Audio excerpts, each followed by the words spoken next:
They said the mountain was cursed, that every winter the wind carried whispers of a woman who once healed the sick and fed the hungry. But this year the wind didn't whisper, it screamed. Year 1352. Hidden deep within the misty peaks of northern Italy lay the village of Mirenza. Life there was quiet, simple, and ruled by seasons. In the heart of this village lived a woman named Serina Valden, a healer known for her calm voice and warm hands. She gathered herbs from the forest, made potions that eased pain, and cared for children who had no one left to call family. To the people, she was an angel in human form, until the darkness came. It began with the fever. One by one families fell ill. The air grew heavy with the scent of sickness, and even the church bells stopped ringing. People buried their loved ones before sunrise, afraid to face what daylight might reveal. No prayer worked, no priest could cure it, and when fear has no answer, it looks for blame. Rumors began to spread, quiet at first, then loud enough to shake walls. They said Serina's medicine came from unholy roots. They said her garden bloomed even when snow covered the land. They said her eyes glowed faintly in the dark. The villagers began to avoid her door. Children stopped waving when she passed. And one bitter night, the church bells rang again, not for prayer but for judgment. Father Aldrich, the village priest, led a crowd to Serina's cottage. The snow was red beneath their torches.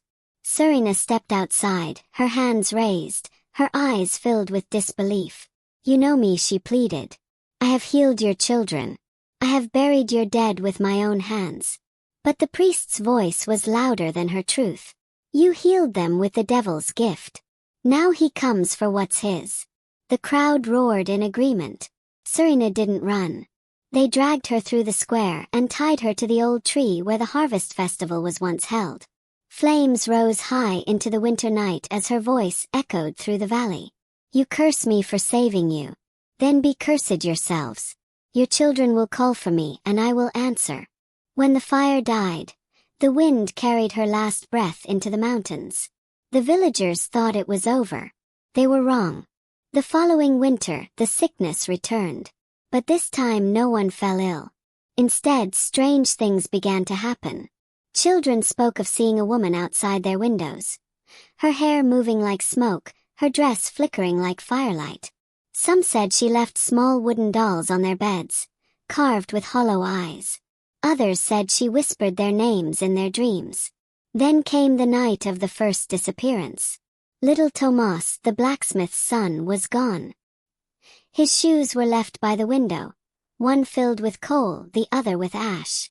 The next night it was another child. By the third night, the entire village stopped sleeping. Fires burned in every home, doors were sealed with holy water, and prayers filled the air.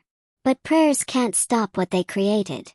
Every January, when snow covered the ground and the wind blew from the north, a shadow walked the streets of Mirenza. Dogs whimpered, candles flickered, and windows froze from the inside.